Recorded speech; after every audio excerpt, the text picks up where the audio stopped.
அடல் பிகாரி வாஜ்பேயி அவர்களுடைய 97வது பிறந்தநாள் விழாவை அந்த மனிதருக்கு என்ன ஒரு கம்பீரமான ஒரு நிகழ்ச்சியை கொடுக்க முடியுமோ, கொடுக்க வேண்டுமோ, அதை போன்ற அற்புதமான ஒரு நிகழ்ச்சி இங்கே நடத்தி சாட்சிகளாக இங்கே நாம் அமர்ந்திருக்கின்றோம். மிக முக்கியமாக வாஜ்பேயி அவர்கள் வாழ்க்கை எப்படி வாழ்ந்தார், எப்படி இந்தியா இருக்க வேண்டும் என்று நினைத்தாரோ அதை போல் 5 மனிதர்களை கண்டுபிடித்து 5 மனிதர்களை பற்றி அற்புதமான ஒரு குறும்படம் மூலமாக அவருடைய வாழ்க்கையை நமக்கு காண்பித்து 5 மனிதர்களையும் மேடையின் மீது அமர வைத்து இன்று பாரதிய ஜனதா கட்சி தனக்கு பெருமை தேடிக்கொள்கிறது. சில சமயம் பார்த்தீங்கன்னா விருது வாங்குவவர்களுக்கு பெருமையாக இருக்கும். ஆனால் பாரதிய ஜனதா கட்சியை பொறுத்தவரை இன்று இந்த அற்புதமான 5 மனிதர்களுக்கு இந்த விருதை கொடுத்து கட்சி தனக்கு தன்னுடைய பெருமையை தேடிக்கொள்கிறது. அதனால் இந்த மேடையின் மீது வந்திருக்கக்கூடிய பாரதிய ஜனதா கட்சியினுடைய அனைத்து தலைவர்கள் எல்லாருமே இரும்பு மனிதர்கள், கட்சியினுடைய முக்கியமான தலைவர்கள். நிறைய டைம் ஒருத்தரை பற்றி சொல்லியிருக்கோம். காலத்தினுடைய அருமை கருதி நேரடியாக அனைத்து தலைவர்களையும் வரவேற்று மிக முக்கியமாக இந்த விருது வாங்கக்கூடிய அமரர் டாக்டர் எஸ் ஜெயச்சந்திரன் அவர்களை பற்றி நம்ம சொல்லவே வேண்டாம். 5 ரூபாய் டாக்டர். பாரத பிரதமர் நரேந்திர மோடி அவர்கள் மன் கி பாத்தில் பேசியிருக்காரு. நம்முடைய பாரதிய ஜனதா கட்சியினுடைய பூத்து தொண்டர்கள்ட்ட பேசும்பொழுது பேசியிருக்காரு.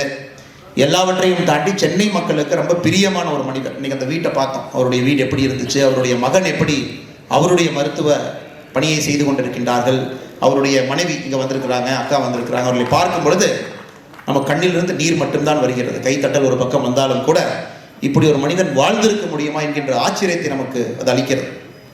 அதே போல தம்பம்பட்டியை சேர்ந்த டாக்டர் எஸ் துரைசாமி அவர் என்ன அற்புதமான மனிதர் பாருங்க. நானும் என்னுடைய குடும்பம் என்னுடைய வாழ்க்கை என்று இருக்கின்ற இந்த உலகத்திலே 156 ஏக்கரை எடுத்து அதை முழுவதும் பசுமை செய்து அதன் மூலமாக நம்முடைய பாரத அன்னைக்கு, பூமி அன்னைக்கு மிகப்பெரிய பெருமையை தேடி கொடுத்து அந்த 156 ஏக்கரில் நிற்க மாட்டேன், 500 ஏக்கர். எவ்வளோ தைரியமாக சொல்கிறாரு பாருங்க. இந்த 500 ஏக்கர் எப்போ நான் செய்யறனோ அன்றுதான் இறைவன் என்னை அழைத்துக் கொள்ளப் போகின்றார் என்று சொல்லியிருக்கின்றார். அவருக்கும் இறைவனுக்கு இருக்கக்கூடிய தொடர்பை எப்படி வெளிப்படுத்துகிறார் பாருங்க டாக்டர் துரைசாமி அவர்கள். கணபதி சுப்பிரமணியம் அவர்கள் retired assistant manager, Indian oil corporation. ஆஃபீஸில் இருக்கும்பொழுது ஒரு நாள் லேண்ட்லைன் ஃபோனுக்கு ஒரு தொலைபேசி அழைப்பு வந்தது. இந்த மாதிரி நான் என் பேர் கணேஷ் சுப்பிரமணியன், நான் சென்னையில் இருக்கேன். இந்த கல்வான் பள்ளத்தாக்கில் நம்முடைய ஹவல்தார் பழனி அவர்களுடைய குடும்பத்திற்கு ஏதோ ஒன்று கொடுக்கணும் அப்படி. நிறைய நம்ம ஆஃபீஸ்க்கு வருவாங்க, நிறைய பேர் வந்து பணம் கொடுப்பாங்க, நிறைய பேர் வந்து ஏதாச்சும் ஒன்று கொடுப்பாங்க. அது தினமுமே பார்த்தீங்கன்னா 1-2 நிகழ்வுகள் தினமும் பாரதிய ஜனதா கட்சி அலுவலகத்தில் இருக்கு. போன வாரம் கூட கரூரில் ஒரு ஐஸ்கிரீம் கம்பெனி வச்சிருக்கிறவர் சாதாரண மிடில் கிளாஸ் ஆள் 10 லட்ச ரூபா செக் கொண்டு வந்தார். கட்சிக்கு நன்கொடையாக கொடுக்கணும் சார், வாங்கிங்க அப்படின்னு. அவரை பார்த்துட்டு நான் கொஞ்சம் வாங்க மறுத்தேன்.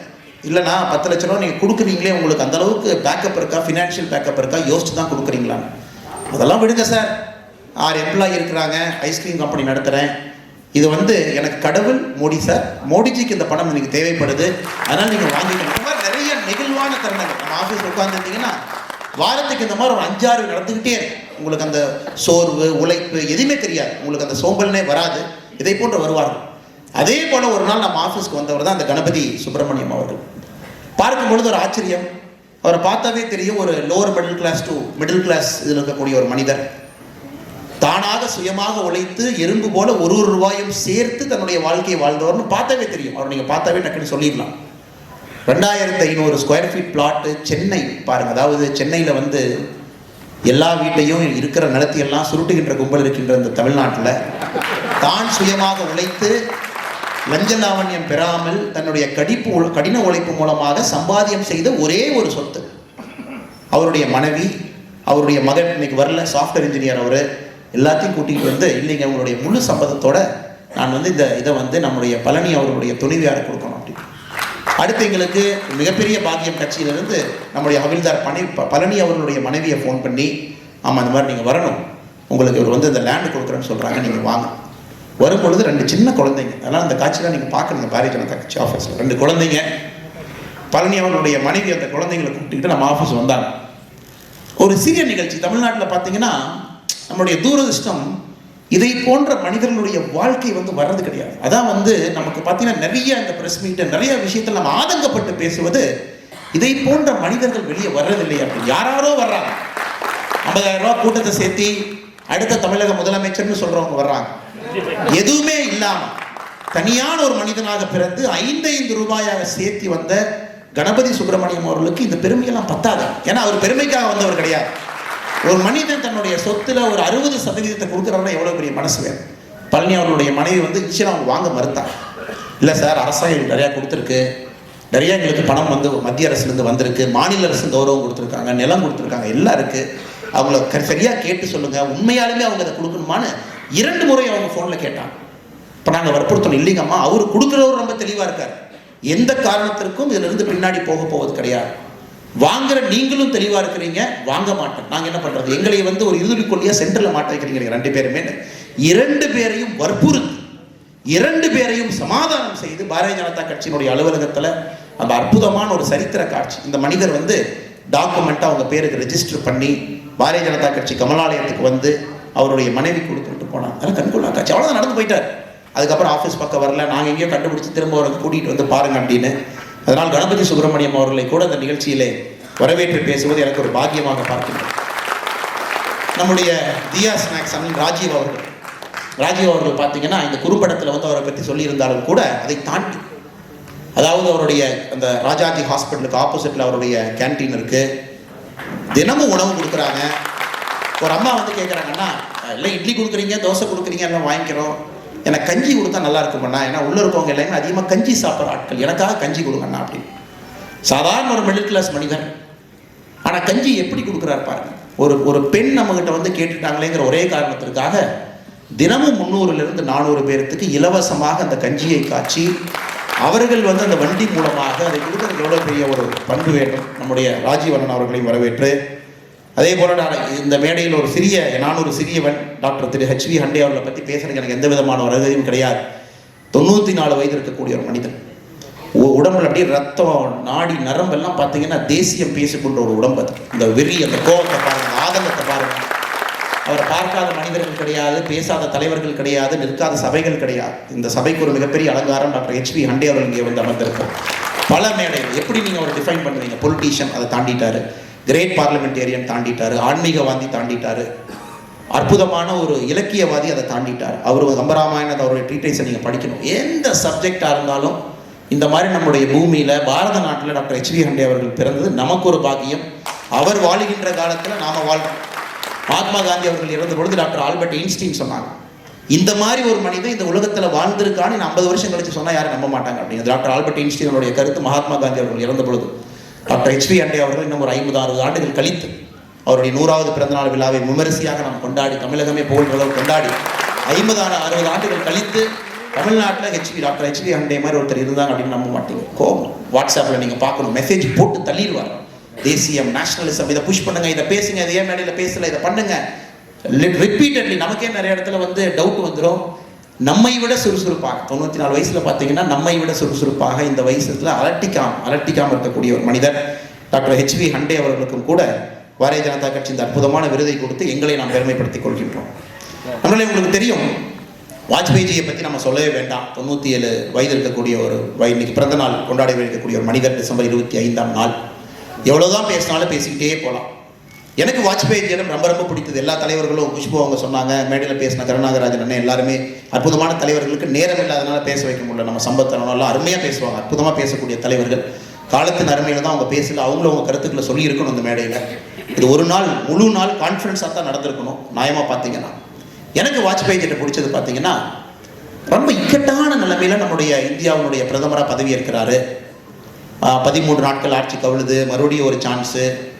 அப்போ வந்து அவருக்கு ரொம்ப மிகப்பெரிய ஒரு கனவு வந்து இந்தியா வந்து ஒரு நியூக்ளியர் சூப்பர் பவராக மாற்ற வேண்டும் என்பது அவருடைய மிகப்பெரிய ஒரு கனவு. அப்போ யாருமே அந்த நியூக்ளியர் சூப்பர் பவர் அப்படிங்கிற கை வைக்கிறதுக்கு பயந்தாங்க. ஏன்னா இந்தியாவை பொறுத்த வரைக்கும் ஒன்றுமே இல்லை. ஒரு டெலிஃபோனுக்கு போய் நீங்கள் எழுதி கொடுத்தா கூட 7 வருஷம் க்யூவில் நிற்க வேண்டிய ஒரு நாடு. LPG கனெக்ஷனுக்கு 13 வருஷம் நிற்க வர ஒரு நாடு. அப்படி தான் இந்தியா இருந்துச்சு. கோதுமை இல்லைன்னா அமெரிக்காட்டிலிருந்து கையேந்தி 1991 பணம் இல்லைன்னு பேங்க் ஆஃப் இங்கிலாண்டில் போய் ஏர்பிளைன் மூலமாக தங்கத்தை வாங்கி கொண்டு வந்து நம்முடைய ஃபாரின் எக்ஸ்சேஞ்ச் பேமெண்ட் கிரைசிஸை சரி செய்த ஒரு நாடு. 98 ஒரு கான்ஃபிடென்ஸே இல்லாத ஒரு நாடாக நாம் இருந்தோம். ஒரு சாதாரண ஒரு விஷயத்துக்கு போனால் கூட MLA லெட்டர், MP லெட்டரை வச்சு தான் இந்தியா வாழ்ந்துட்டு இருந்தது. அந்த நேரத்தில் அந்த மனிதன் அந்த சேரில் உட்காந்து ஒரு முடிவெடுக்கிறார். துணிச்சலாக போக்கரான் பண்ணிடலாம் அப்படி. நம்முடைய APJ அப்துல் கலாம் அவர்கள் இருக்கின்றார்கள், செஞ்சிடலாம் அப்படி. நிறைய பேர் பயந்தாங்க, சார் வேண்டாம், நம்ம செஞ்சோம்னா அடுத்த நாள் இன்டர்நேஷனல் சாங்ஷன் நம்ம மேலே போடுவாங்க. ஒன்றும் இம்போர்ட் பண்ண முடியாது, எதுவுமே எக்ஸ்போர்ட் பண்ண முடியாது, பொருளாதாரம் சீரழிந்து விடும், மிக மிக கஷ்டமான நிலையில் போயிடுவோம், தயவு செஞ்சு பண்ணாதீங்க அப்படின்னு. ஆனால் வாஜ்பேயி அவருடைய கனவு என்பது இந்த ராஜ் தர்மாலேயே ரொம்ப ஹையஸ்ட் அப்படிங்கிறதுங்க. ஒரு ராஜன் வந்து நாட்டினுடைய செக்யூரிட்டியை சரி செய்தால் மட்டும்தான் அந்த ராஜா கவர்ன் பண்ண முடியும் அப்படின்னு சொல்லி எல்லா இடத்துலையும் நம்ம படிச்சிருக்கோம். அந்த ராஜ தர்மத்தை நிலைநாட்ட வேண்டும் என்று எடுத்த மிக மிக முக்கியமான முடிவு ஆபரேஷன் போக்ரான். இந்த அணுதாயுதத்தை சோதனை செய்தே ஆக வேண்டும். அதுக்கப்புறம் உங்களுக்கு தெரியும் விளைவு. அமெரிக்கா ஒரு 3 நிமிஷத்தில் நம்ம மேலே இன்டர்நேஷனல் சாங்ஷனை போட்டாங்க.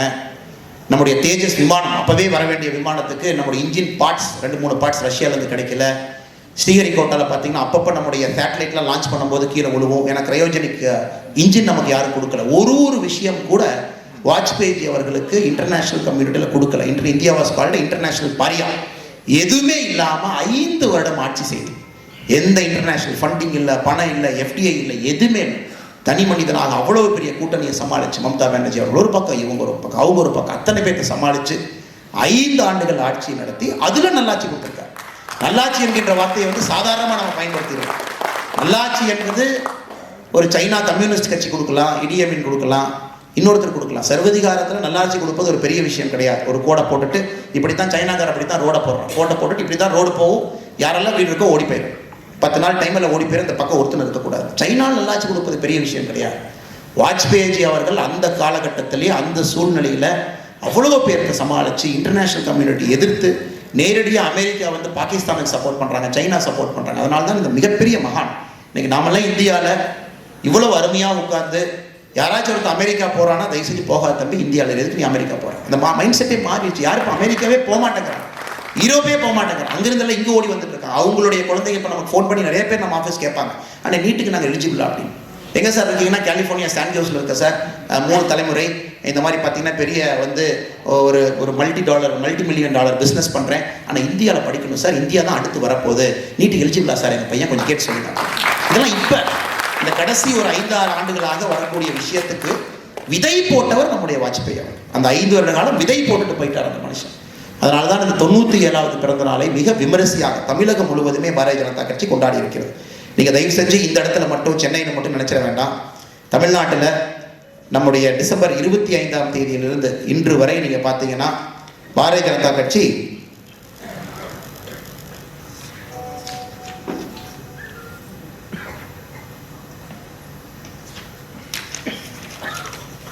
$67,775 இடத்துல 18,969 ப்ரோக்ராம்ல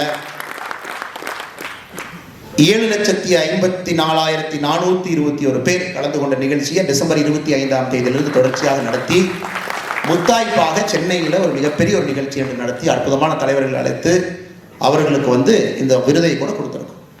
இது வந்து பார்த்தீங்கன்னா தூத்துக்குடியில் புதுச்சேரியினுடைய ராஜ்யசபா MP அவர்கள் தலைமையில் நடந்துச்சு, முருகன்ஜி அவர்கள் தலைமையில் கோயம்புத்தூர், புதுச்சேரியினுடைய ஹோம் மினிஸ்டர் தலைமையில் மதுரை, ஒரு இடத்துலையுமே முக்கியமான சென்டரில் இந்த மனிதனுக்கு என்ன ஒரு பெருமை சேர்க்க முடியுமோ பாரதிய ஜனதா கட்சி சிரமப்பட்டு பூத்தாக ஒரு ஊராக அவருடைய பெருமையை இளைய தலைமுறைக்கு, இப்போ 13 வயசு 14 வயசு 15 வயசு பசங்க யார் இருக்காங்களோ அவர்களுக்கு எடுத்து சென்றிருக்கின்றோம். அதனால் அந்த குழுவில் யாரெல்லாம் இருக்காங்களோ, குறிப்பாக நம்முடைய கருநாகராஜன் அவர்கள் மாநிலத்தினுடைய அந்த குழுவினுடைய தலைவராக, சகோதரர் வினோஜ் பி செல்வம் மாநில இளைஞரணி தலைவர் அந்த குழுவினுடைய பொறுப்பாளராக, சகோதரி மோகன பிரியா மாநில பொதுச் செயலாளர் மகளிர் அணி, இந்த 3 பாரதிய ஜனதா கட்சி தன்னுடைய நன்றியை இந்த மேடையில் தெரிவிக்கிறது. அளப்பரிய உழைப்பு உங்களுக்கு.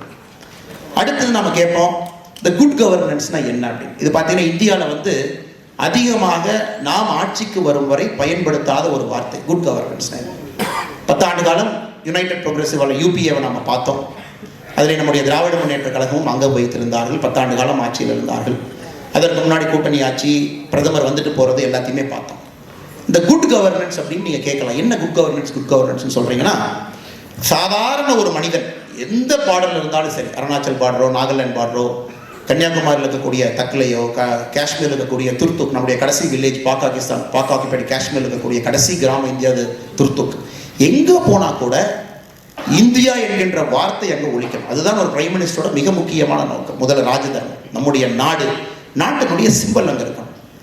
இரண்டாவது, இந்த நாட்டினுடைய டெவலப்மெண்ட் பேராமீட்டர் அங்கே நீங்கள் பார்க்கணும். ஒரு வீடு இல்லாதவங்களுக்கு வீடு இருக்கணும், கேஸ் அடுப்பு இல்லாதவங்களுக்கு ஒரு கேஸ் அடுப்பு, எலக்ட்ரிசிட்டி கரண்ட் இல்லாதவங்களுக்கு ஒரு கரண்ட்டு, ரோடு, மினிமம் ஒரு கண்ட்ரி என்ன செய்யணும்னு ஒரு ஒரு ஒரு தனி மனிதன் எதிர்பார்க்கின்றானோ அந்த ஊரில் அது இருக்கணும். இரண்டாவது குட் கவர்னன்ஸ் காணும். மூன்றாவது உலக அரங்கில் இந்தியன்னு சொன்னால் ஒரு பெருமை இருக்கும். நீங்கள் வெளியே போய் நான் இந்தியாவிலேருந்து வந்திருக்கேன்னு சொன்னால் உங்களை பார்க்கும் பொழுது அதில் ஒரு தன்மை இருக்கும். ஏன்னா 20,000 ஆண்டுகள் பழமை வாய்ந்த ஒரு சிவிலைசேஷன். 500 ஆண்டுகள் 600 ஆண்டுகள் இருக்கக்கூடிய அமெரிக்கனோ ஐரோப்பிய நாடுகளோ பார்த்தீங்கன்னா எப்படி அவங்க நடந்துக்கிறாங்க, எப்படி ஒரு இன்டர்நேஷனல் ஸ்டேஜில் பிஹேவ் பண்ணுறாங்க. 20,000 ஆண்டுகள் பழமை வாய்ந்த ஒரு சிவிலைசேஷன்லேருந்து வந்திருக்கக்கூடிய நாம் நிறைய இடத்துல குன்றி குறுகி இருக்க வேண்டிய நிலைமை தான் இந்தியாவுக்கு பல காலமாக இருந்துச்சு. பாஸ்போர்ட் போனால் டபுள் செக் பண்ணுவாங்க. ஐரோப்பிய நாடுகளில் குறிப்பாக ஜெர்மனியோ அந்த பகுதியை போனீங்கன்னா இந்தியன்னா தனியாக வர சொல்லி டபுள் செக்கு, தாடி வச்சுருந்தா இன்னொருக்கா டபுள் செக்கு. இதற்கு முன்னாடி துபாயில் எல்லாம் போனீங்கன்னா பாடி ஃப்ரிஸ்கிங் கம்பல்சரி. உங்களை கூட்டிகிட்டு போய் நீங்கள் ஷாருக் கானாக இருங்க யாரால் இருங்க, பாஸ்போர்ட்டில் இந்தியன்னு போட்டிருக்கா டபுள் ஃப்ரிஸ்கிங்.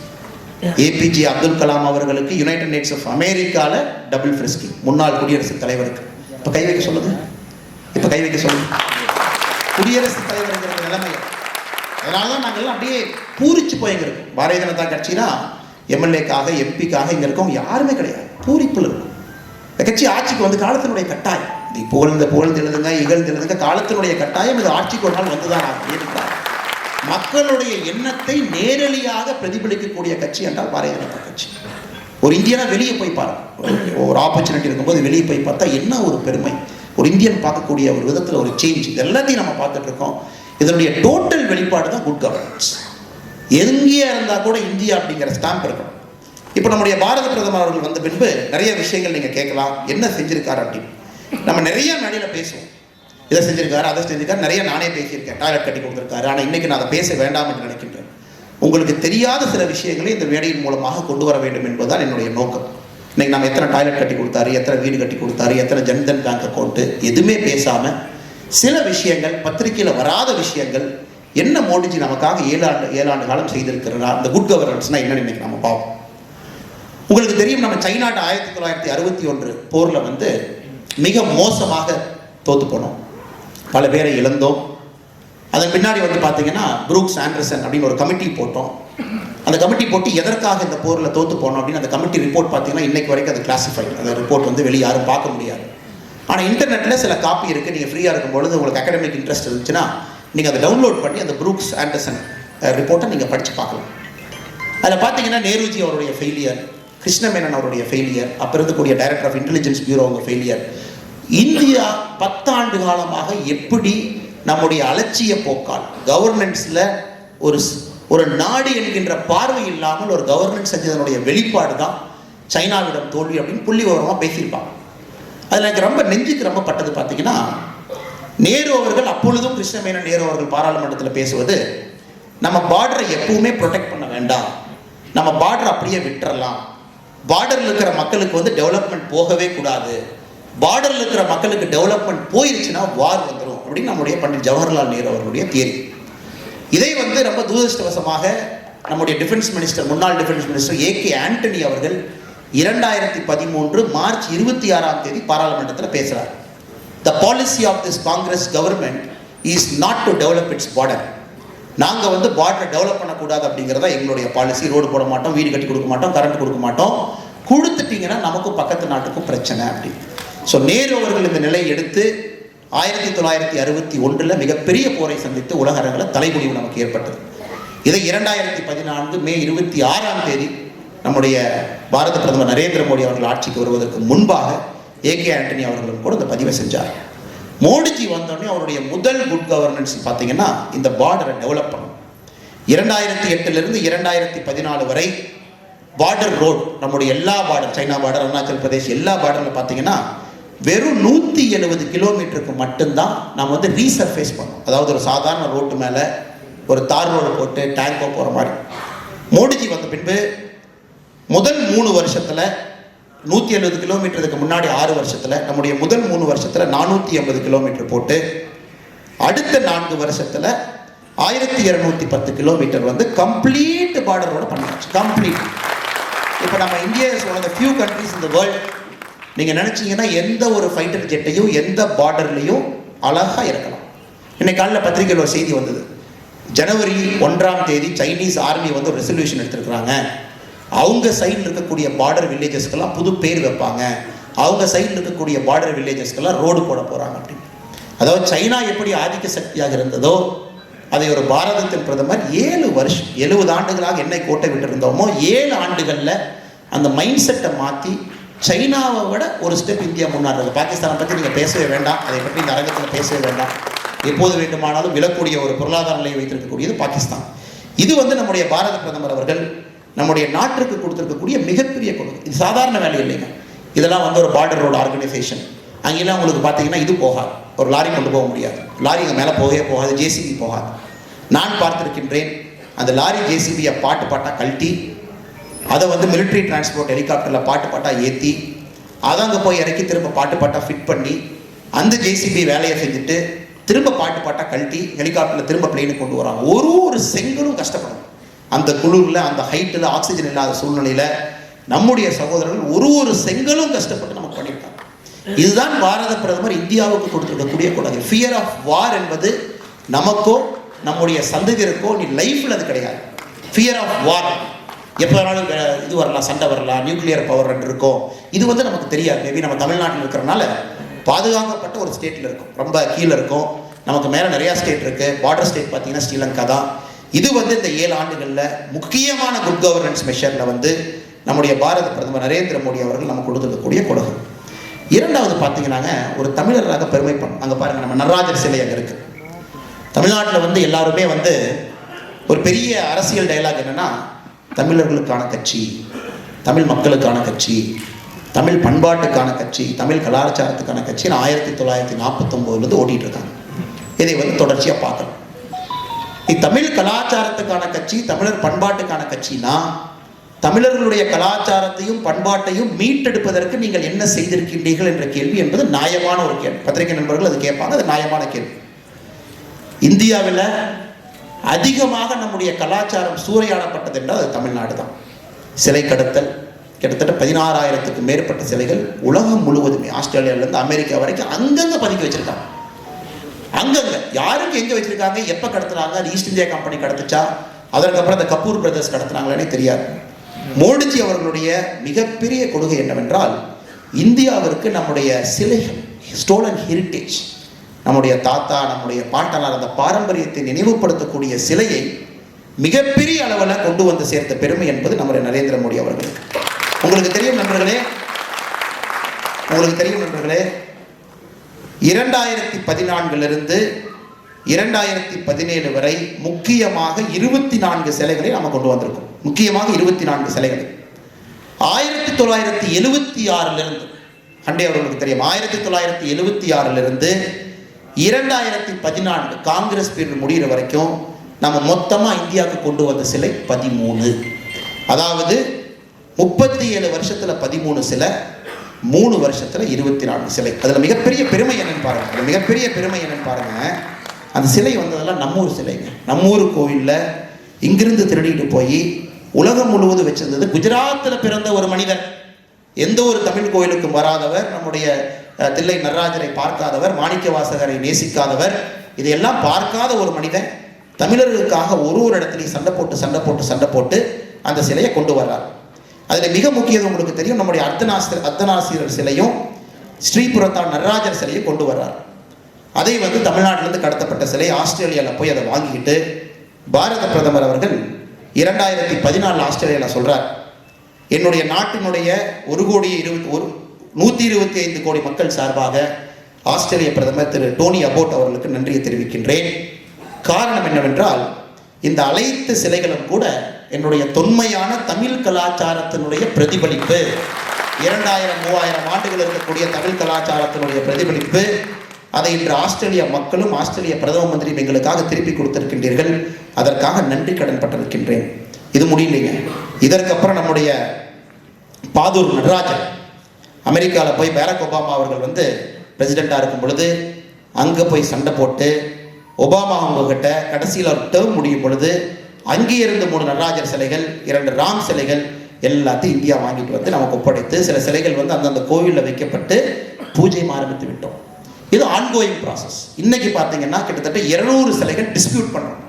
இந்தியன் எம்பசி அந்தந்த நாட்டில் கோர்ட்டில் கேஸ் போட்டு டிஸ்பியூட் பண்ணுறோம். அமெரிக்காவிலேருந்து ஆஸ்திரேலியா வரை இன்னைக்கு ஆன்கோயிங் டிஸ்பியூட் இந்தியா நடத்திக்கிட்டு இருக்கு. ஒரு சிலையும் கூட முறைப்படி நமக்கு கொண்டு வந்து 20,000 ஆண்டுகள் இருக்குன்னு நீங்கள் 50 வருஷம் கழிச்சு உங்களுடைய பேர குழந்தைங்களுக்கு வந்து என்னோட தொன்மையான ஒரு கலாச்சாரம் 20,000 ஆண்டு கலாச்சாரம்னா சிரிப்பாங்க. எங்க காட்டு பார்க்கலாம் அப்படிமா. நாம் 1949 அந்த கலாச்சாரத்தை காட்ட முடியாது, டாஸ்மாக காட்ட முடியாது. இதுதான் எங்கள் தமிழ்நாட்டுடைய கலாச்சாரம்னு காட்ட முடியாது. தமிழ்நாட்டில் புதுசாக வந்திருக்கக்கூடிய கலாச்சாரத்தை காட்டி இதுதான் நாங்கன்னு சொல்ல முடியாது. சிலைகளுக்கு எங்கே போவீங்க, கலாச்சாரத்துக்கு எங்கே போவீங்க, அந்த பிரதிபலிக்கு எங்கே போவீங்க? அனைத்தையும் கூட பாரத பிரதமர் நரேந்திர மோடி அவர்கள் நமக்காக கொண்டு வந்து எந்த ஒரு இனத்தையும் மதத்தையும் மக்களையும் சமமாக மதிக்கக்கூடிய ஒரு தலைவர். இது அவருடைய இரண்டாவது மிகப்பெரிய பெருமையாக நான் பார்க்கின்றேன். ஒரு தமிழனா ரோடு எல்லாரும் போடலாங்க, ஹாஸ்பிட்டல் எல்லாம் கட்டலாம், இதுக்கெல்லாம் வந்து ஒரு அர்ப்பணிப்பு வேணும், ஈர்ப்பு வேணும், நாட்டு மக்களின் மீது ஒரு காதல் வேண்டும். இதை நம்முடைய பாரத பிரதமர் நமக்காக செஞ்சுக்கிட்டு இருக்காங்க. மிக மிக முக்கியமானது மூன்றாவது பார்த்தீங்கன்னா, நான் போலீஸ் வேலையில் இருந்த பொழுது இது ஒரு பர்சனல் எக்ஸ்பீரியன்ஸை சொல்லி முடிச்சுக்கணும்னு நினைக்கிறேன்.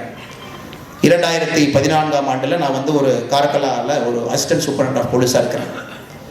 டிசம்பர் 26ஆம் தேதி பட்டப்பகலில் ஒரு 7-8 கூலிப்படைகள் வந்து ஒருத்தர் சுட்டுக் கொள்கிறாங்க. அந்த கேஸ் வந்து எனக்கு ஒப்படைக்கப்படுகிறது. அப்போ தான் நரேந்திர மோடி அவர்கள் வந்து பதவியேற்று ஒரு 6 மாத காலம் இந்த கேஸை வந்து அப்போது இருந்த கர்நாடகாவினுடைய காங்கிரஸ் முதலமைச்சர் சித்தராமையா அவர்கள் ஏதோ ஒன்று பண்ணி அக்யூஸ்டை பிடிச்சிட்டு வந்து கொடுக்கணும். கிட்டத்தட்ட 17 மர்டருக்கு மேலே பண்ணிட்டாங்க புடி அப்படின்னு. கிட்டத்தட்ட என்னுடைய 4.5 வருடம் உழைப்பது. என்னுடைய உழைப்பு என்றால் ஆயிரக்கணக்கான கான்ஸ்டபிள், 100கணக்கான சப் இன்ஸ்பெக்டர், 50க்கும் மேற்பட்ட இன்ஸ்பெக்டர், டிஒஎஸ்பி, 4.5 ஆண்டுகள் எங்களுடைய உழைப்பு முழுமையை அர்ப்பணித்து எங்கே இருந்தாலும் அவனை பிடிக்கணும்னு தொலை ஆரம்பிக்கிறேன். ஃபர்ஸ்ட் ஸ்டேட்டாக ஊராக தொலாகிறோம், ஸ்டேட்டாக தொலாகிறோம், நாடாக தொலாகிறோம், கண்டமாக தொலாகிறோம். அப்போ இந்த மனிதனை கண்டுபிடிச்சாரு, மொரோக்கால போய் ஒளிஞ்சிருக்கான் ஒரு ஆப்பிரிக்கன் நாட்டில் அப்படின்னு. அதுவரை உங்களுக்கு தெரியும், நம்முடைய நாட்டில் வெளியில் இருக்கக்கூடிய ஒரு கேங்ஸ்டரை கொண்டு வரது மிகப்பெரிய ஒரு தலைவல். நீ கொண்டே வர முடியாது, யாரையுமே கொண்டு வர முடியாது. இந்தியாவை பொறுத்தவரை அது மிகப்பெரிய ஃபெயிலியர். அதை எடுத்துகிட்டு போகிறோம். அதெல்லாம் கண்டுபிடிச்சி ஒரு 3 வருடம் இன்வெஸ்டிகேஷன் முடிந்த பின்பு மொரோக்கோவில் அந்த ஆளை பின் பாயிண்ட் பண்ணி மொரோக்கோவில் இருக்கக்கூடிய ரபாத் அப்படிங்கிற ஊரில் பிடிச்சி வச்சுக்கிறோம். அவனை இப்போ தூக்கிட்டு வர்றது தான் அடுத்து மிகப்பெரிய ஒரு வேலை. எக்ஸ்ட்ரடிஷன் போகணும், கண்ட்ரி இந்தியாவும் மொரோக்கோவும் பேசணும். அப்போ நம்முடைய சுஷ்மா ஸ்வராஜ் அவங்க இருந்தாங்க. என்னென்னமோ பண்ணி பார்க்கணும், இந்த பியூரோக்ராட்டிக்கை தாண்டி போக மாட்டேன். அங்கே இருக்கக்கூடிய ஆஃபீஸர் ஃபைலில் குவெரி போடுறான், நோட்டில் போடுறான், சார்ஜ் ஷீட்டை வந்து ஃப்ரெஞ்சில் எழுதுங்கிறான், அரபியில் எழுதுங்கிறான், இது எழுதுங்கிறான், அது எழுதுங்கிறான், ஒரு மொழியாக மாற்றி ஒரு இடமாக 6 மாதம் அலைஞ்சு கடைசியாக நம்முடைய external affairs minister Sushma Swaraj அவர்கள்ட்ட பார்க்கும்பொழுது ஒரு வாய்ப்பு. அவங்கள்ட்ட போய் அவங்க வீட்டில் ஒரு நல்ல ஒரு பணி இருக்கக்கூடிய ஒரு நாள், கடுமையான குளிர். அன்றைக்கி சாயந்தரம் வீட்டில் போய் பார்த்து இந்த ஃபைலை கொடுக்குறோம். மேடம், இது கண்டிப்பாக செய்ய வேண்டிய ஒரு இது, நாட்டுக்கு செய்யணும், நீங்கள் தயவு செஞ்சு இதை வேகமாக அதை ப்ராசஸ் பண்ணணும் அப்படின்னு ஒரு ஃபோன் எடுத்து அந்த கண்ட்ரியினுடைய அம்பாசிடருக்கு ஃபோன் பண்ணி அந்த அம்மா பேசினதை பார்க்கணுங்க. ஒரு சேரில் உட்காந்து ஒரு சாதாரண மனிதனாக ஒரு சிங்கம் போல பேசினாங்க எனக்கு சுஷ்மா ஸ்வராஜ். இந்த அம்பாசிடரை கூப்பிட்டு, நீங்கள் என்ன பண்ணுவீங்கன்னு தெரியாது, இது இந்தியாவினுடைய வேண்டுகோள், இது கர்நாடகா போலீஸோ இது அண்ணாமலையோ யாரோ ஒருத்தருடைய வேண்டுகோள் கிடையாது, இந்தியாவினுடைய வேண்டுகோள் அவர் கொண்டு வரும். அதுக்கப்புறம் 13 நாள் தான் போனோம். மொரோக்கன் கிங்கிலிருந்து எல்லாத்தையும் வந்து ஆட்டோமேட்டிக்காக நம்முடைய ஒரு மினிஸ்டர் பேசுகிறாங்க அப்படின்னு. எதற்காக இந்த கருத்தை நான் இங்கே பதிவு செய்கிறேன் அப்படின்னாங்க, ஒரு தேசியம்னா எவ்வளோ பெரிய காதல் ஒரு மனிதருக்கு இருக்கும்னா நம்ம பிஜேபியில் இருக்கக்கூடிய தலைவர்களை போய் பார்க்கணும். நாடு, இனம், மதங்கள்லாம் பார்க்கணும். நம்ம மேலே வந்து எந்த ஒரு காரணமும் இல்லை, எப்படியாச்சும் அரசியல் செய்ய வேண்டும் என்பதற்காக ஒரு விஷயமா தூக்கி போடுறாங்க. இவங்க வந்து தமிழ்நாட்டுக்கு சரியில்லை, இவங்க வந்து மேல் ஜாதி கட்சி, இவங்க இந்த கட்சி, இவங்க அந்த கட்சி, இவங்க இந்த கட்சி, எதோ சொல்லி இங்கே அரசியல் செய்து கொண்டிருக்கக்கூடிய மக்களை பார்க்கின்றோம். அதனால் இது அனைத்தும் கூட நம்ம உடைக்க வேண்டும். கடைசி ஒரு 2 நிமிஷம் வரணும் அப்படின்னா, இந்த வாஜ்பேயிஜிக்கு உண்மையாலுமே நீங்கள் இந்த 97வது பிறந்த நாளில் நம்ம ரெசல்யூஷன் எடுத்துகிட்டு போகிறோம் அப்படின்னா, நாம் பாரதிய ஜனதா கட்சியை ஆட்சிக்கு கொண்டு வந்து அந்த குட் கவர்னன்ஸை தமிழ்நாட்டுக்கு காட்டும் பொழுது ஒரு பக்கம் பாரத பிரதமர் நரேந்திர மோடி அவர்கள் வந்து அன்னைக்கு நான் அந்த நேஷனல் எக்ஸிக்யூட்டிவ்ல நான் குஷ்பா அவங்க எல்லாம் சில பேர் இருந்தோம். அன்னைக்கு பேசுகிறாங்க, பாரத பிரதமர் கிளாஸ்கோக்கு போகிறார், COP26 நம்முடைய பூமி சூடாகிறது தடுக்கிறதுக்கான ஒரு கூட்டம். அப்போ அமெரிக்காக்காரன் பம்புறான், சைனாக்காரன் பம்புறான், ரஷ்யாக்காரன் பம்புறான், யாருமே எதுவுமே கமிட்மெண்ட்டே கொடுக்க மாட்டார். உடனே நம்ம பிரதமர் எதிர்த்து நேராக அடிச்சிட்டா, 5 பாயிண்ட் அடிக்கிறேன், இதுதான் நாங்கள் செய்ய போகிறோம். 2030க்குள்ள பாதி எங்களுடைய எனர்ஜி என்பது பெட்ரோல், டீசல், கோலை சாராத பாதி எனர்ஜியில் தான் எங்களுடைய நாடு வாழ ஆரம்பிக்கும். 2070 நடக்கும் பொழுது நெட் 0 கார்பன் எமிஷன். அமெரிக்காக்காரனே சொல்கிறது பயப்படுறான். அப்போ வந்து அங்கிருந்து ஒரு அமைச்சர் சொல்கிறார் அந்த கூட்டத்தில், நம்முடைய என்விரான்மெண்ட் மினிஸ்டர் சொல்கிறார், அவர் தான் அந்த நெகோஷியேட்டராக இருக்கார். அங்கே பக்கத்தில் அமெரிக்காக்காரர் இருக்கா, ஒரு பக்கம் ரஷ்யாக்காரர் இருக்கான். அவங்களுடைய அவங்களுக்குள்ள பேசிக்கிறாங்க, என்னடா அது மோடிஜி வந்து இப்படிலாம் பேசுகிறாரு, இதெல்லாம் அவர் செஞ்சிருவாரா அப்படின்னு. உடனே இந்த அமெரிக்காவில் இருக்கக்கூடிய செக்ரட்டரி சொல்கிறார், இந்த மோடிஜி பற்றி எனக்கு தெரியாது, இப்படி தான் அந்த மனுஷன் 2015 வந்தான், கோப்பனேகன் வந்தான். அப்போ அவர் சொல்கிறது லிட்ரல் டிரான்ஸ்லேஷன், நேராக வந்தார். நாங்கள் தான் சோலார் எனர்ஜியில் வேர்ல்டு லீடராக வந்திருக்காரு. சொன்ன டார்கெட்டை எல்லாம் தாண்டி சோலார் இன்டர்நேஷனல் சோலார் அலையன்ஸினுடைய வேர்ல்டு லீடர் வந்து இன்னைக்கு இந்தியா. அதனுடைய சேர்மன் நம்முடைய பாரத பிரதமர். அது சம்பந்தமாக நம்ம கான்ஃபரன்ஸ் நடத்தோம். அமெரிக்காவுடைய அதிபர் இந்தியாவுக்கு வரணும், ஏன்னா நம்ம தான் ஃபவுண்டிங் அதிபர். அதனால் இந்த மனுஷன் சொல்ற இந்த மாதிரிலாம் எடுத்துக்காதீங்கப்பா, சொன்னா இருந்தாலும் செஞ்சிருவாரு. அதனால் சொல்கிறத பொட்டாட்ட கேட்டு நம்ம ஒத்துக்குவோம். சைனாக்கார அப்போ சப்போர்ட் பண்ணுறாரு, அமெரிக்கா இதுதாங்க பாருங்கள். ஆனால் தமிழ்நாட்டில் நீங்கள் 1 மெகாவாட் சோலார் பவர் பிளான்ட் போடணும்னா 20 லட்ச ரூபா லஞ்சம் கொடுக்கணும். இதுதான் நிலைமை. ஒரு பக்கம் குட் கவர்னன்ஸ் நம்ம சொல்கிறோம். டெல்லியில் உட்கார்ந்துக்கிட்டு உலகம் முழுவதும் போய் கஷ்டப்பட்டு 2030 500 கிகாவாட் எனர்ஜி வந்து சோலார்லேருந்து வரும், விண்டிலிருந்து வரும் நம்ம சொல்கிறோம். ஆனால் இன்னொரு பக்கம் குட் கவர்னன்ஸ்னு பேசிக்கிட்டு கல்லா கட்டுற வேலையை இந்த அரசு பார்த்துக்கிட்டு இருக்கிறதே நம்ம பார்க்கணும். 1 மெகாவாட்டுக்கு வந்து 20 லட்சம் ரூபா கொடுக்கும். ஸோ நாம் எங்கே இருக்கின்றோம், செயல் எங்கே இருக்கிறது, சொல் எங்கே இருக்கிறது? ஒரு பேச்சு மட்டும் வாழ்வீச்சாக வைத்துக்கொண்டு 2 டிவி சேனல் நடத்திக்கிட்டு அதன் மூலமாக இதுதான் உண்மை என்று பேசுவவர்கள் எங்கே இருக்கின்றார்கள். அதனால தான் நிறைய பேர் கேட்பீங்க, நமக்கும் பத்திரிகை நண்பர்களுக்கும் எந்த காலகட்டத்திலும் கோபம் கிடையாது, சண்டை கிடையாது. ஏன்னா நாம் எந்த அளவுக்கு உழைக்கின்றோமோ பத்திரிகை நண்பர்கள் அதை விட உழைக்கிறாங்க. நிறைய இடத்துல நம்ம பார்ப்போம். அந்த பேக் ஒன்று, அந்த லைவ் பேக் கேரி பண்ணுறாங்க பாருங்க, அதெல்லாம் 5-6 கேஜி.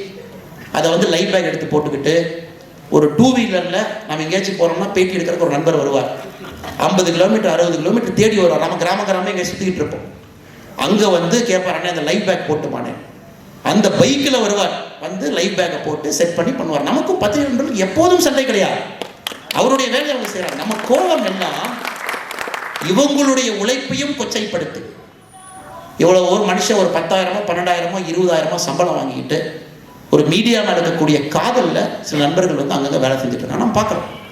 இவர்களுடைய உழைப்பையும் கொச்சைப்படுத்தி, அரசியல் கட்சியினுடைய உழைப்பையும் கொச்சைப்படுத்தி, சிம்பிளாக ஒரு ஸ்டேட்மெண்ட், சும்மா ஒரு ஸ்டேட்மெண்ட் பேப்பரில் ஒரு லைன் அடிச்சு விடுறது. என்ன? தமிழ்நாடு புறக்கணிக்கப்பட்டு விட்டது, தமிழ்நாட்டில் நடந்த வெள்ள சேதாரத்திற்கு மத்திய அரசு பணம் கொடுக்கவில்லை அப்படின்னு. எவ்வளோ கோவம் வருமா? அதாவது 1650 மெடிக்கல் சீட் ஆட்சிக்கு வந்த பிறகு எந்த ஒரு மாநிலத்திலையும் மெடிக்கல் சீட்டை டபுள் பண்ணல. Tamil Nadu is the only state where medical seat has double. இந்த மாநிலம் மட்டும்தான் தன்னுடைய மெடிக்கல் சீட்டை டபுள பார்த்திருக்கு. Tamil highest number of private medical colleges Tamil Nadu. Highest number of political people own பண்ற மெடிக்கல் காலேஜ் தமிழ்நாடு. ரத்தத்தை உறிஞ்சி அட்டை மாதிரி சொத்தை வித்து, நகையை வித்து, பாத்திரத்தை வித்து, பிச்சைக்காரங்க மாதிரி இருந்து அவங்களுடைய குழந்தைங்களை மெடிக்கல் படிப்புகளை பிச்சைக்காரங்க மாதிரி சுத்திட்டு இருக்காங்க. பேருக்கு ஒரு என்ட்ரன்ஸ் எக்ஸாமினேஷன் நடத்தி கல்லா கட்டுறவன். அதுதான் ஒயிட் பேப்பர் நம்ம கேட்டுட்டே இருக்கோம். ஒயிட் பேப்பர் கொடுங்க, பேசிக்கலாம். ஒரு குடும்பம் வாழ வேண்டும், அந்த குடும்பம் நடத்துகின்ற மெடிக்கல் காலேஜ் வாழணும், அவங்களோட எம்பி நடத்துகிற மெடிக்கல் காலேஜ் வாழணும். இதைத்தான் செய்தியா போடுறேன். இதான் நீட் எதிர்ப்பு. நீட் எதிர்ப்பு ஒரே லைன்ல சொல்லணும் அப்படின்னா, உங்களுடைய மெடிக்கல் காலேஜுக்கு கேபிட்டேஷன்ல ஆளுங்க வரமாட்டாங்க அப்படிங்கிறது தான் ஃபுல் ஸ்டாப். இதுக்கு மேல பேசுறதுல ஒண்ணுமே கிடையாது. ஆனா அப்படி போடுற ஊடக நண்பர்கள் 1650 சீட் இப்ப 12ஆம் தேதி தமிழ்நாட்டுக்கு கிடைக்குது. இதற்கு முன்னாடி கிட்டத்தட்ட 2300 சீட்டு கோயம்புத்தூர்ல, அட்டப்பாடியில, கேரளா நம்ம பார்டர்ல ட்ரைபல் செட்டில்மெண்ட்ல படிச்ச ஒரு பொண்ணு போகும்போது சொல்லுதானே, மெடிக்கல்னே ஃபர்ஸ்ட் டைம் கிராமத்தில் மெடிக்கல்னே, சமுதாயத்தில் மெடிக்கல்னே, அதை போடுங்க பிரதர், அதை போடுங்க. கவர்னர் கோட்டால இன்ஜினியரிங் படிச்சுட்டு கோபாலபுரத்தில் பிறந்து எம்எல்ஏவா இருந்து அண்ணா யூனிவர்சிட்டியில சிண்டிகேட் மெம்பரா இருக்கவங்க போறோம். எதற்காக? சொத்தை வித்து, பாத்திரத்தை வித்து, நகையை வித்து, ஏதோ ஒரு ட்ரைபல் செட்டில்மெண்ட்ல படிச்ச ஒருத்தவங்களை எதுவும் காட்ட மாட்டோம். இதுதான் குட் கவர்னன்ஸா? இதுதான் சமூக நீதியா? இதுதான் நம்முடைய நியூஸினுடைய வெளிப்பாடு. தமிழ்நாடு வஞ்சிக்கப்பட்டு விட்டது. என்னங்க வஞ்சிச்சாங்க? 6 ஸ்டேட்டுக்கு கொடுக்கப்பட்ட 3030 கோடி பணம் எப்ப கொடுக்கப்பட்டது? மே 2021 வரை நடந்த இயற்கை சீற்றத்திற்கு கொடுக்கப்பட்ட பணம். சவுத் ஈஸ்ட் மான்சூன் ஜூலை ஆகஸ்ட்ல நடந்தது கொடுக்கப்பட வேண்டிய பணம் 6 மாசம் கழிச்சு வந்திருக்கு. என்டிஆர்எஃப்னா 3 டயர் ப்ராசஸ். மத்திய அரசு குழு வரும், செக் பண்ணும், ரிப்போர்ட் கொடுப்பாங்க. 2வது ப்ராசஸ் ஹோம் மினிஸ்டர் தலைமையில் இன்டர் மினிஸ்ட்ரியல் குரூப் மீட் பண்ணும். 3வது ப்ராசஸ் திரும்ப ஹோம் மினிஸ்டர், பிரைம் மினிஸ்டர் தலைமையில் மினிஸ்டர்ஸ் 4 பேர் மீட் பண்ணுவாங்க. அதற்கப்புறம் பணம் சாங்ஷன் பண்ணுவாங்க. அது வரைக்கும் நீங்க மேனேஜ் பண்ணணும் அப்படிங்கறதுக்காகத்தான் ஸ்டேட் டிசாஸ்டர் ரெஸ்பான்ஸ் ஃபோர்ஸ். மத்திய அரசுலேருந்து பணம் வாங்குறதுக்கு ஒரு 4-5 மாசம் ஆகும் இந்த ப்ராசஸ்க்காக சொல்லிட்டு ஒரு வருஷம் ஆரம்பிக்கிறதுக்கு முன்னாடியே அந்த மாநிலத்திற்கு தேவை வெள்ளச்சீற்றம் வரும் என்கின்ற அடிப்படையில் 12 மாசத்திற்கு முன்பாக ஏடிஎம்ல டாப் அப் பண்றதுதான் ஸ்டேட் டிசாஸ்டர் ரெஸ்பான்ஸ் ஃபண்ட். உங்களுக்கு அது எவ்வளவு பெரிய கேவலம் என்றால், மத்திய அரசு தமிழ்நாட்டுக்கு எஸ்டிஆர்எஃப் கொடுத்து 6 மாதம் கழித்து மாநில அரசு தன்னுடைய பங்கான எஸ்டிஆர்எஃப் கொடுத்திருக்கு. மோடிஜி எங்க, நீங்க எங்க? அது நாம ஒரு ட்விட்டர் போட்டு கேட்டோம். 2021-22க்கு மத்திய அரசு கொடுத்தாச்சு பாஸ். அடுத்த 12 மாசத்துக்கு ஏடிஎம்ல டாப் அப் பண்ணியாச்சு. எப்போ எடுத்து செலவு பண்ணிக்க கார்டு, கிரெடிட் கார்டு நீங்க எப்போ போட்டீங்க? அதுக்கப்புறம் 330 கோடி ரூபா போட்டாங்க. இப்போ வந்திருக்கக்கூடிய அரசு எல்லாத்தையும் மறைச்சிட்டு என்டிஆர்எஃப் குழப்பி எஸ்டிஆர்எஃப் குழப்பி பேப்பர்ல ஒரு லைன் எழுதுறான். கோவம் வருமா, கோவம் வராதா? நீங்க நியாயமான கோவமா, நியாயமான கோவம் நீங்க சொல்லுங்க. இதுல பத்திரிகைக்கு நமக்கு எங்க சண்டை? புரிதல் இல்லாமல் தெரியாமல் ஒரே ஒரு லைன் எழுதுறோம். கஷ்டப்பட்டு 40 ஆண்டு காலம் நாட்டுக்காக வாழ்க்கையை கொடுத்து சன்னியாசிகள் போல் தியாகிகளாக டெல்லியில இருந்து ஆட்சி பண்ணிட்டு இருக்காங்க. ஒரு மனிதனையும் வஞ்சிக்காமல் ஒரு வீட்டுக்கு போன நினைச்சிட்டு ஒரே ஒரு லைன் கேட்டா பர்சனல் வன்மம், பர்சனல் தோஷம். இதை பத்தி கேட்ட ஒரு பத்திரிகை நண்பர் சொல்றார், நீங்க வந்து கிறிஸ்டியன் பத்திரிகையாளரையும் முஸ்லீம் பத்திரிகையாளரையும் தலைவராக பேசிட்டு என்னை பற்றி உங்களுக்கு தெரியலீங்க. என்னை பற்றி தெரியாதவர்கள் சொல்கின்ற கருத்து, அனைத்து மதத்தையும் சமமாக நடத்த வேண்டும் என்று எனக்கு தாய் சொல்லியிருக்காங்க. எனக்கு யார் ஒரு கம்பெனி எடிட்டர் சொல்ல, ஒரு நியூஸ் பேப்பர் எடிட்டர் இருக்கான்னு சொல்ல, எனக்கு ஒரு சர்க்குலர் இருக்கும், தாய் சொல்லி கொடுத்தார்.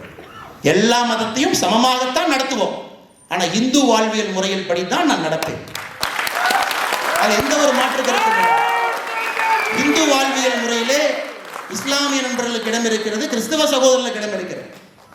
இதை புரிஞ்சிக்காம ராகுல் காந்தி போய் ஒரு நாளைக்கு அமர், ஒரு நாளைக்கு அக்பர், ஒரு நாளைக்கு ஆண்டனி, பட்டை ஒரு நாள் வருது, தொப்பி ஒரு நாள் வருது, சிலுவை ஒரு நாள் வருது. நான் அப்படி சிலுவைக்கும் மரியாதை, தொப்பிக்கும் மரியாதை, திருநூறுக்கும் மரியாதை, 365 நாட்களும் யாரையும் தரமா பார்க்க புரியாதவங்க. மாணிக்கவாசனுடைய பாடலை பத்தி தெரியாது, திருவாசகத்தை பத்தி தெரியாது, பெரிய புராணத்தை பத்தி தெரியாது, தமிழ் கலாச்சாரத்தை பத்தி தெரியாது, பண்பாட்டை பத்தி தெரியாது, இந்துத்துவாவை பத்தி கமெண்ட் பண்றாங்க தமிழ்நாட்டில் பார்த்து. இந்து கட்சி பிஜேபி. இதை விட கேவலம் என்னவென்றால், ஒரு கட்சியை பத்தி புரியாம ஒரு லேபிள் அடிச்சு ஓட்டுறது. கோவரமா உங்களுக்கு கோவரா? எந்த முஸ்லீம் பாருங்க, வாஜ்பேயி அவர்களுடைய பீரியட்ல முதலாக நமக்கு 5 ஆண்டுகள் வாய்ப்பு கிடைத்த பொழுது நமக்கு கிடைச்ச அந்த முதல் வாய்ப்பு பிரசிடென்ட் ஆஃப் இந்தியா யாரு கொடுத்தோம்? ஏபிஜே அப்துல் கலாம். நீங்க யாரு கொடுத்தீங்க? காங்கிரஸ்ல கிடைத்த 2004 2014 வரை உங்களுக்கு கிடைத்த முதல் வாய்ப்பு யாரு கொடுத்தீங்க? ஒரு முன்னாள் பிரசிடென்ட் பேரை நான் தலைவருவாக இங்க பயன்படுத்தக்கூடாது. யாரு கொடுத்தீங்க? உலகத்துக்கே தெரியும். கிச்சன் கேபினெட்ல இருந்து ஒருத்தர் கொடுத்தீங்க, கூட இருந்து ஒருத்தர் கொடுத்தீங்க, வீட்டில இருந்து ஒருத்தர் கொடுத்தீங்க, நீங்க பிளைட்ல ஹெலிகாப்டர்ல போகும்போது கூட பைத்தவங்க உங்களுக்கு கொடுத்தீங்க. அதான் உங்களுக்கும் எனக்கும் வித்தியாசம், உங்களுக்கும் எங்க கட்சிக்கும் வித்தியாசம். நாங்கள் கொடுத்த தகுதியை பார்த்து, எந்த மதத்துல பிறந்தாருன்னு பார்த்து. ஒரு பெட்டியில் உள்ள போனார், ஒரு பெட்டியில வெளியே வந்தார். அதான் எங்கால். நீங்க கொடுத்தவங்க எப்படி? ஒரு பெட்டியில போய் கண்டெய்னர்ல வெளியே வந்தாங்க. அதான் உங்கால். இதுதான் குட் கவர்னன்ஸ். பேச்சுல, சொல்லுல, நாடி நரம்பெல்லாம் பேசுறோம். இதை குழப்பி தமிழக மக்களை இப்படி பண்ணி அப்படி பண்ணி இந்த கட்சி நான் இப்படி ஓட்டு போனோம். சரி, 2024 தமிழக மக்கள்கிட்ட நாங்கள் வைக்க போறது ஒரே ஒரு கோரிக்கை, உங்களுக்காகத்தான் இங்க ஒரு நாளும் உழைத்துக் கொண்டிருக்கு. சும்மா இங்கிருந்து போயிட்டு சம்பந்தமே இல்லாம ஒருத்தர் சொல்றாரு, பார்லிமெண்ட்ல ஒரு எம்பி, சென்னை சார்ந்த எம்பி, நீங்க எதுக்கு ஏர் இந்தியா 18,000 கோடி ரூபாய்க்கு வித்தீங்கன்னு எனக்கு தெரியும் அப்படின்னு. அதெல்லாம் நீங்க பேசலாமா? இதெல்லாம் நீங்க பேசலாமா? பேசுவதற்கு ஒரு தகுதி வேண்டாமா ஒரு எம்பியாக? 50,000 கனெக்ஷன் மந்திரியாக இருந்த பொழுது 50,000 கனெக்ஷனை தமிழ்நாட்டில் இருக்கக்கூடிய ஒரு நியூஸ் சேனலுக்கு இலவசமாக லீஸ்ட் லைன் போட்டு அதன் மூலமாக எந்த பேண்ட்வித் சார்ஜும் இல்லாம சகோதரர் கொடுத்தவர். அவர் ஸ்பைஸ் ஜெட்டை 2 ரூபாய்க்கு வித்தவர். நீங்க பேசலாமா? எதுக்கு 18,000 கோடி கொடுத்தவர்? என்ன ப்ராசஸ் நடந்தது, அசெட் சேல்னா என்ன மாடல், அது எதுக்கு ஏர் இந்தியா 3 காம்பனண்டா பிரிச்சாங்க, எதுவும் தெரியாது. அப்படியே போய் அப்படி பேசிட்டு வந்தார். இன்னொரு எம்பி போய் பேசுவார். நான் மதுரைக்கு ஏர்போர்ட் கேட்டேன், இங்க பாருங்க என்ன சொல்லிட்டாங்க பாருங்க. அதாவது யூபிக்கே 2 தான் இருக்கு, தமிழ்நாட்டுக்கு 5 வேணுமான்னு சொன்னார். சொல்லாத ஒன்றை சொன்னதாக சொல்லி அவர் எதற்காக மதுரைக்கு அடுத்த இதில் நாங்கள் கொடுக்க போறோம், எதற்காக இப்போ இந்த இன்டர்நேஷனல் லேண்டிங் அந்த பெர்மிட் அதில் பிரச்சனை இருக்கு அப்படிங்கிற கொடுக்குற எக்ஸ்பிளனேஷனை கட்டு காப்பி பேஸ்ட் பண்ணி சொல்றோம். விவசாய சட்டம். நாங்களே விவசாயம் பண்ணுறவங்கண்ணே, நீ சாயந்தரம் தோட்டம் போயிருந்தனே, எனக்கு தெரியும் எவ்வளோ கஷ்டம். ஒரு மாதம் ஆள்காரனுக்கு சம்பளம் கொடுத்து பாருங்க, எவ்வளோ கஷ்டம் விவசாயம் பண்ணுறது. உள்ள வர இன்கமிங் வெளி ஒரு மாதம் வந்து முருங்கா 30 வாங்குறான், ஒரு மாதம் 6 வாங்குறான், தக்காளி 140 வாங்குறான், தக்காளி 12 வாங்குறான். யார் அதில் லாபம்னா 4 பேர் உட்காந்துருக்கான். 4 பேர் இந்தியாவில் உட்காந்துருக்கான். மொத்த தக்காளி வாங்கி கிசானுக்கு வந்து சிறப்பு உரம் கொடுத்துட்ருக்கான். அவன் பணக்காரன், பீச் பக்கத்தில் பங்களோ, அவன் வளர்ந்துக்கிட்டு இருக்கான். நாம வளரலையே. அதற்காக கொண்டு வரப்பட்டது விவசாய சட்டம். நிறைய பேர் சொல்லுவாங்க, இந்த மாதிரி அண்ணாமலை அண்ணா வந்து தமிழ்நாடு ஃபுல்லாக விவசாய சட்டத்தை பற்றி பேசினாரு, மோடிஜி விவசாய சட்டத்தை எடுத்துட்டாரு, அவர் ரொம்ப அசிங்கமாக போச்சு. எங்க ஒரு வேலையே விட்டுட்டு வந்தாச்சு, எதுவுமே இல்லை. நீங்கள் வந்து ஒரு ட்வீட்டை போட்டால் அசிங்கமாக இருக்குமா? அதை பற்றி யாருன்னு தெரியாமல் நீங்கள் பேசிட்டு இருக்கீங்க. இதெல்லாம் தவம் எடுத்து வந்திருக்கிறேன். இதெல்லாம் தவத்தில் வந்துருக்கும். அதனால் நீங்கள் ஒரு ட்வீட்டை போட்டு இதை வந்து ஒரு ட்ரோலை போட்டு ஒரு மீமை போட்டு 2 ஃபோட்டோவை போட்டு என்னெல்லாம் பார்த்தோம். சாப்பாடு இல்லாமல் வாழ்ந்துருக்கும். கோயம்புத்தூரில் வந்து ஒரு கம்பெனியில் 8000 ரூபாய்க்கு வேலை செய்யும் பொழுது 24ஆம் தேதி ஆனால் பணம் தீர்ந்து போயிடும். அப்போ இருந்து ஒரு வேலை மட்டும்தான் சாப்பாடு. 25ஆம் தேதி ஒரு வேலை, 26ஆம் தேதி ஒரு வேலை, 27ஆம் தேதி ஒரு வேலை, கடைசி 2 நாள் சாப்பிட மாட்டேன். அப்படியே நீ இப்படி கோபாலபுரத்துக்கு கொத்தடிமை நீ ஒரு ட்வீட்டை போட்டு அசிங்கப்படுத்துறியா? யாருன்னு தெரியாம தமிழ்நாட்டில் இந்த மாதிரி பண்ணி அரசியல் செஞ்சலான்னு எண்ணம் இருந்ததுன்னா இப்பதான் பிஜேபி வார்ம் அப் ஆயிட்டு இருக்கு.